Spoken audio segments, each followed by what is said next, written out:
आपका आज की वीडियो स्वागत है। आज जो वीडियो हम लेकर आए हैं उसका टाइटल है Monk explains Bhagavad Gita in 7 minutes, features Gaur Gopal Das at Beer Biceps The Ranveer Show। Well देख लेते हैं ये वीडियो, लेकिन उससे पहले इस वीडियो के चैनल का ओरिजिनल लिंक आपको हमारी वीडियो की डिस्क्रिप्शन में मिल जाएगा। सब्सक्राइब करें, लाइक करें, शेयर करें, फॉलो करें इनके चैनल को। उसके अलावा मैं व्लॉगिंग चैनल का लिंक, इंस्टाग्राम का लिंक भी हमारी वीडियो की डिस्क्रिप्शन में मिल जाएगा। सब्सक्राइब करें, लाइक करें, शेयर करें, फॉलो करें। चलिए देख लेते हैं ये video. Have you read the Bhagavad Gita? Yes. Okay. Like, what's in that book? Why do people say that you open any page of it and you'll get your answer? Why do people say things like that? Sure.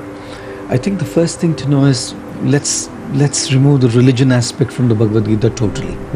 Bhagavad Gita is not a religious book. It is a book which gives you the way to live. And the setting for the Bhagavad Gita is the battlefield of Kurukshetra, the Mahabharata, where Arjun's confused, right? And Krishna becomes his mentor and gives him guidance in a way that he can now start doing what is meant to do right. So every young man or lady is going to have confusions. Every young person is going to have those dilemmas to do or not to do, to be or not to be. That's exactly how the Gita begins. It begins with confusion, it begins with dilemmas, it begins with a lack of meaning. Right? And then Krishna kind of guides Arjun through and empowers Arjun to make his own choices. Krishna only acts as a facilitator, right? And empowers Arjuna to understand that he is way too more powerful than the people is going to face in the battle. Every young man and lady needs to understand that they are way more powerful than what they are going through at the moment. Their confusions are smaller than them. Their challenges are smaller than them. Their problems are smaller than them. Their heartbreaks, as painful as they are, but are still smaller than them, and they have the capacity to overcome them, those pains that they're going through. So I think that's precisely where books like the Gita help a lot, because they build in you that sense of confidence And strength, fortitude, that I have the power as a spiritual being to overcome everything that's going on in my life, and I have the power to be able to make the difference and that impact, because I am a spiritual being.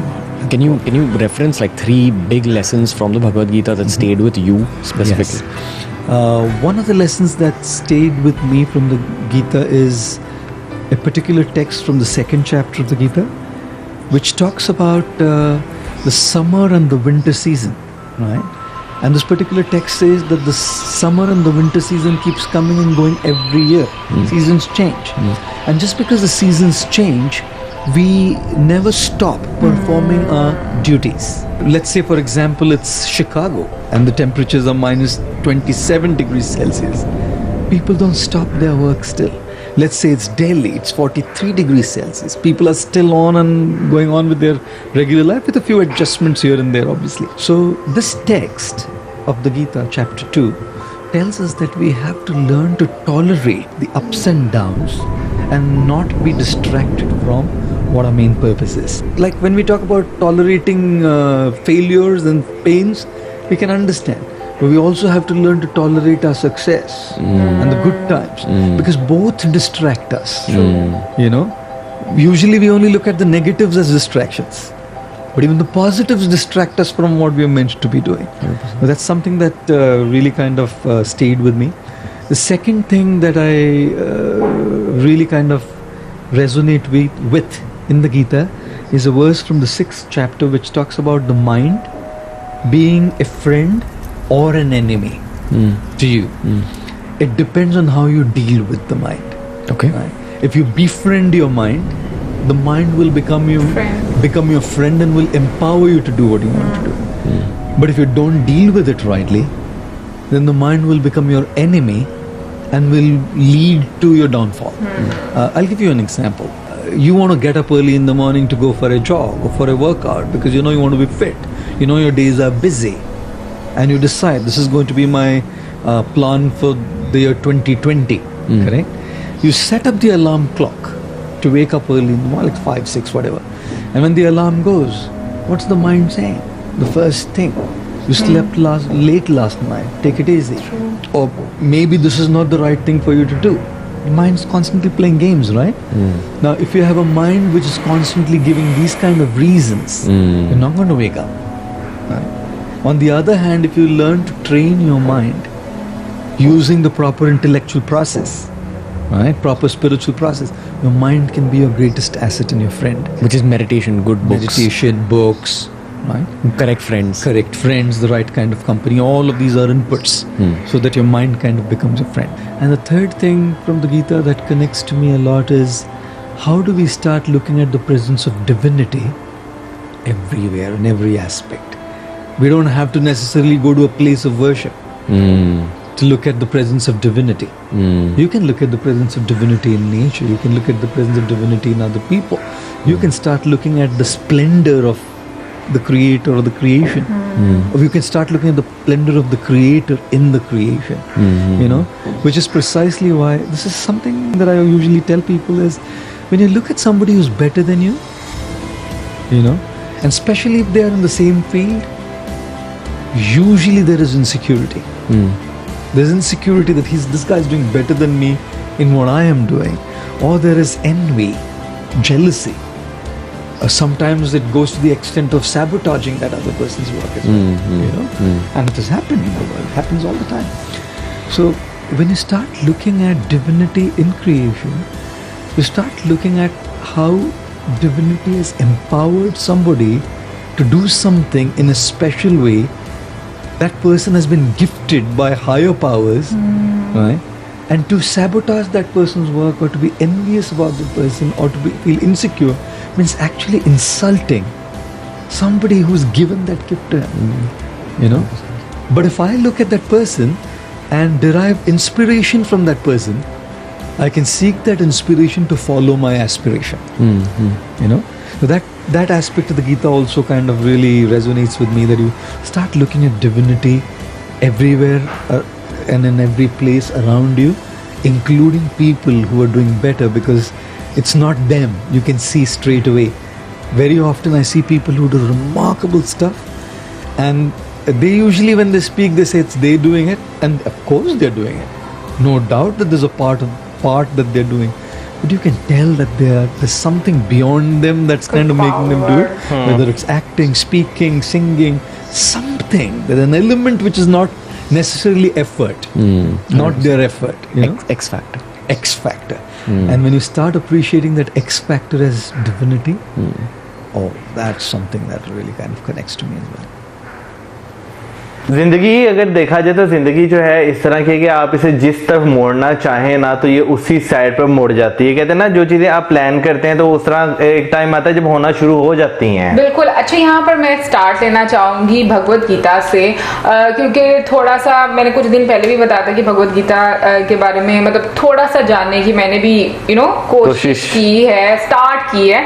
तो basically जो अभी start से ही, क्योंकि total जो भगवत गीता के 18 chapters हैं और उसके अंदर 700 वर्सेस हैं जहां तक मैंने पढ़ा है। और फर्स्ट चैप्टर में अगर देखा जाए तो मतलब एक आइडिया दिया गया। बेसिकली भगवत गीता में जहां तक मुझे समझ आई है, ये बताया गया कि आपको अपनी ड्यूटी कैसे परफॉर्म करनी है। यानी कि जैसे अर्जुन जो थे उनको अपनों का सामना करना पड़ा, उनको अपनों को फेस करना पड़ा, तो उनको कैसे सामना करना, क्योंकि ऑब्वियसली नॉर्मली ये होता है कि हम अपनों के साथ अपने ऐसे नहीं क्लैशेस होते हैं, लेकिन जब कोई बदला लेने की बारी आती है, यानी कि उसमें हम लोग क्या होता है कि हम लोग थोड़ा सा डगमगा जाते हैं, अपनों को लेकर थोड़ा फ्लेक्सिबल हो जाते हैं। असल में वहाँ पे दिल और दिमाग की जंग शुरू हो जाती है बेसिकली। तो जो लॉर्ड कृष्णा हैं वो उनको फिर वहां पर गाइड करते हैं। तो बेसिकली उन्हीं के बारे में जो भगवत गीता जो चैप्टर 1 की मैं बात कर रही हूँ, वहां पर जो भी थोड़ा सा मुझे समझ आया कि इसके रिलेटेड है। तो बेसिकली जो वीडियो भी हम लोगों ने देखी है, मुझे ऐसा लगता है कि अगर इंसान वाकई में अपनी ड्यूटी परफॉर्म अच्छे तरीके से करे, तो बहुत सारी चीजें उसकी लाइफ में ठीक हो जाती हैं।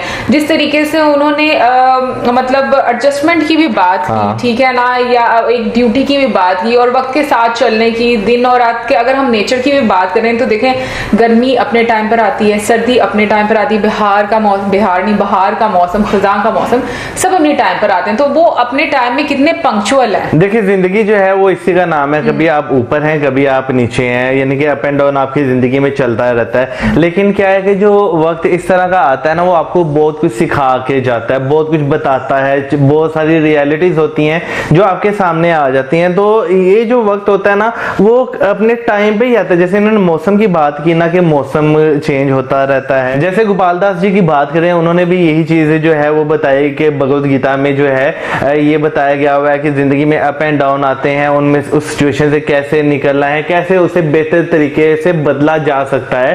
फिर उसके बाद जब उन्होंने दिमाग की बात की, तो नो डाउट मेरे साथ तो भाई हमेशा ऐसे ही होता है कि मैं दिल और दिमाग की जंग में जो है ना फंस जाता हूँ। हाँ। बहुत सारी सिचुएशंस ऐसी जिंदगी में आई है कि नहीं समझ लगती कि दिल की माने दिमाग की माने, क्योंकि दिल जो है ना वो चीजों को किसी और तरीके से जो है वो इंटरप्रेट करता है, दिमाग की बात करें वो किसी और तरीके से करता है। तो खैर जहां पर ये चीजें भी होती हैं, वहां पे जो है ऊपर वाले ने आपको कुछ जिंदगी में ऐसे लोग भी दिए होते हैं जिनके साथ आप सलाह मशवरा करते हैं, वो समझदार भी होते हैं और वो आपको अच्छा मशवरा भी दे देते हैं। अच्छा, ये मुझे कह रहे थे मजाक कर रहे, लेकिन वैसे इशारा आपकी तरफ भी था। अच्छा, ऐसे ऐसे कर रहा ना, तो उनके साथ मुझे कह रहा है थैंक यू मौसम कि आप मुझे ऐसा समझते हैं। बट मुझे ऐसा लगता है कि ना, अगर हम नेचर से ही सीखना चाहें तो हम बहुत कुछ सीख सकते हैं, लेकिन प्रॉब्लम ये है कि हम लोग सीखते नहीं है उस तरीके से।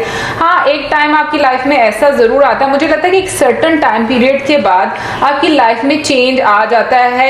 वो फिर पॉजिटिव भी हो सकता है और नेगेटिव भी हो सकता है, या तो आप बिल्कुल सीधे हो जाते हैं या फिर बिल्कुल टेढ़े हो जाते हैं। बट ये है कि आप वो कहते हैं ना टाइम चेंजिंग मोमेंट, वो हर किसी की लाइफ में आता है। तो मुझे ऐसा लगता है कि सबसे पहले तो जब भी हम कुछ पढ़ते हैं तो उसको जिस तरीके से अगर हम भगवत गीता की भी बात करें, तो मुझे ऐसा लगता है कि ना सबसे पहले जैसे उन्होंने कहा कि इसको रिलीजियस टेक्स्ट बुक नहीं समझे, इसको एक साइड पर करें। और बाकी में मुझे ऐसा लगता है कि हमें एक दूसरे की चीज़ों को समझना चाहिए, पढ़ना चाहिए, दुनिया भर की किताबों को पढ़ना चाहिए, क्योंकि जब हम पढ़ते हैं तो हम बहुत कुछ सीखते हैं, हमारे नॉलेज में इजाफा होता है, हमारी पर्सनालिटी में एक चेंज आता है। मैं कहूँगी कि कहीं ना कहीं पर शायद हम लोगों की एक कहेंगे कि सोबरपन, मिच्योरिटी आती है हमारे सोच में, हमारे काम करने के तरीके में। और वो कैसे आता है? वो इसी तरीके से आता है जब हम चीज़ें पढ़ते हैं, जब हम चीज़ों को पॉजिटिव लेते हैं, जब हमारा माइंड इतना हेल्दी होता है कि वो पॉजिटिव चीजों को डाइजेस्ट करना शुरू हो जाता है, रादर देन, क्योंकि जो उन्होंने एग्जांपल दी वो तो अभी तक मेरे साथ ऐसे होता है सीरियसली, मतलब सुबह उठने वाला। अच्छा, हाँ, सुबह। तो वाकई में मेरे यही चीजें आती हैं। भाई मेरे ख्याल में रात को लेट सोई थी, चलो कोई बात नहीं, 1 घंटा और सो जाती हूँ। तो हालांकि ये एक आलसीपन का एक मैं कहूंगी कि मुजाहरा होता है, बट एक जंग जो है ना, आपको बहुत सारे एक्सक्यूजेस आपको दिए जाते हैं आपके दिमाग की तरफ से कि भाई ऐसे ऐसे है, अभी कर लो। वैसे इस मामले में अगर मैं बात करूँ ना, तो इस मामले में मैं लकी हूँ, क्योंकि मैं जिस टाइम का अलार्म लगा के सोता हूँ ना, मैंने रात को ही अपना माइंड इस तरह का बनाया था कि भाई जब अलार्म बजेगा ना, मैंने उठना ही उठना है। तो वो अलार्म जब बजता है, समटाइम्स जब मुझे रात को ही फील हो जाता है ना कि यार मैं सुबह इतने बजे नहीं उठ सकता, मुझे थोड़ा लेट उठना है, मैं अलार्म ही लेट कर देता हूँ, आधा घंटा आगे या घंटा आगे कर देता हूँ, ताकि मैंने जो एक चीज बनाई हुई है अपने माइंड में, मैं उठ सकूं, और मैं उठ भी जाता हूँ। दूसरी मैं बात करना चाहूंगा नेचर की। वाकई नेचर जो है वो एक ऐसी चीज है कि इसके बगैर इंसान जो है ना वो जिंदा नहीं रह सकता। इंसानों की ये गलत फहमी है कि भाई अगर हम सब कुछ वो कर भी देंगे ना तो हम जिंदा रह लेंगे, लेकिन ऐसा बिल्कुल नहीं है। इंसान नेचर के बगैर जिंदा नहीं रह सकता, क्योंकि मैं भी 2 दिन पहले की बात करूं तो मैं शहर के लाहौर शहर के आउटस्कर्ट्स में गया हुआ था। तो वहां पे जाके एक पुरसुकून, क्योंकि वहां पे हरियाली थी, दरख्त थे, तो वहां पे जाके आपको एक जो सुकून मिलता है ना, वो शहर के अंदर आके पी पी पा पा आपको वो जो है ना सुकून नहीं मिलता। मैं और ये एक दिन आ भी रहे थे, तो याद है जब हम वो स्टेशन, मेट्रो स्टेशन के नीचे थे, वहां पे गाड़ियों वाले हॉर्न बजाए जा रहे थे और ये कह रही थी यहाँ पे तो अलग ही चिड़ियाघर बना हुआ है। याद आया कुछ आपको? हाँ, अच्छा, यहाँ पे एक और चीज मैं जो डिस्कस करना चाहूंगी वो ये कि हम लोग खुदा को सिर्फ हम कहेंगे कि शायद बहुत सारे हम में से लोग जो हैं वो मस्जिदों में, मंदिरों में, चर्च में और सजदों में ढूंढते हैं। मुझे ऐसा लगता है कि अगर आप अपने वाकई में जिस जिस तरीके से वीडियो में बोला ना कि अगर आप अपने इर्द गिर्द देखो ना, आपको खुदाई नजर आएगी, आपको ऊपर वाले से एक कनेक्शन नजर आएगा, आपको ये चीजें नजर आएंगी कि ये दुनिया जो यहाँ पर हम लोग चीजें देख रहे हैं वो इतनी कहेंगे उसकी डाइवर्सिटी, उसकी वैरायटी, वो सब हम लोगों को ये सोचने पर जरूर मजबूर करती है। तो मुझे लगता है कि वाकई में चीजों का और इंसानों का जो एक कनेक्शन रहता है ऊपर वाले से, वो सिर्फ इस हद तक नहीं होता, वो ऐसा होता है। और मेरे ख्याल में उस नजरिए को ना थोड़ा बड़ा करके अब हमें सोचना चाहिए, क्योंकि यूजुअली मैं लोगों का नजरिया इसमें बहुत ज्यादा ब्रॉड नहीं देखती। मैं अक्सर औकात जो है लोगों में एक चीज फील करता हूँ, इवन के मैं अपने सराउंडिंग्स में भी बहुत सारे ऐसे लोग हैं जिनमें मैंने ये चीज फील की है कि आप जिंदगी में जब ऊपर जाते हैं ना, तो वो आपको ऊपर जाता हुआ देखता हुआ खुश नहीं होते, बल्कि उनमें एक हसद आ जाती है, एक जेलसी आ जाती है ये चीजों को लेकर ना, कि यार अच्छा इस बंदे ने ये चीज ले ली है, क्यों ले ली है, ये बंदा यहाँ पर पहुंच गया, ये क्यों पहुंच गया। लोगों में ये चीज बहुत ज्यादा पाई जाती है, हालांकि ये चीज होनी नहीं चाहिए। आपको जो भी जिंदगी में चीज चाहिए आपको उसके लिए मेहनत करनी पड़ती है, आपको फिर कहीं जाके आपको वो चीज मिलती है, एक मुकाम मिलता है। अगर हम कहें जैसे दुनिया में बहुत बड़े बड़े सिंगर है, अगर हम ये कहें भाई रातों रात ही वो ट्रेंडिंग पे चले गए हैं, तो ये पॉसिबल नहीं है। उसके पीछे उनकी जो है एक बहुत लंबी मेहनत है। जैसे कि हम मैथिली की बात करें, हमने कल एक वीडियो देखी, तो उनकी भी एक लाइफ की स्ट्रगल रही है, तो लोगों ने उन्हें जाना है। अच्छा, एक्स फैक्टर की अगर हम लोग बात करें तो वाकई में एक्स फैक्टर जो होता है, जिसको हम ऐसे भी कहते हैं गॉड गिफ्टेड चीजें, या फिर हम लोग समटाइम्स ऐसे लोगों को देखते हैं जो हमें लग रहा होता है भाई ये इतने ज्यादा तो अच्छे नहीं लग रहे, या इतना अच्छा गा नहीं रही, इसका काम इतना ज्यादा अच्छा तो नहीं है, लेकिन मतलब वो सक्सेसफुल बहुत ज्यादा होते हैं। तो कुछ ना कुछ क्वालिटी उनमें होती है, कोई ना कोई पावर उनके साथ रहती है, और वहां पर आकर हमारे जैसे लोग ये बात कर रहे होते सॉरी पार्टी वाला बीच में आ गया, बहुत सारे लोग ऐसी बातें कर रहे होते हैं कि ना मतलब किस्मत बहुत अच्छी है इस बंदे की, मतलब वो जो किस्मत होती है ना, वो मुझे लगता है वो ही पावर होती है जो हम देख नहीं पाते, लेकिन इस दुनिया को चलाने वाले का साथ उसके साथ रहता है। वेल ओवरऑल ये हमारी अपनी एक सोच है, जो जिस तरीके से हम लोग चीजें समझते हैं, ये नहीं कि सिर्फ इस वीडियो को देखकर, बट ये कि हाँ इन टॉपिक्स के बारे में अगर कभी बात भी करें तो मतलब हमारी डिस्कशंस ऐसी ही रहती हैं।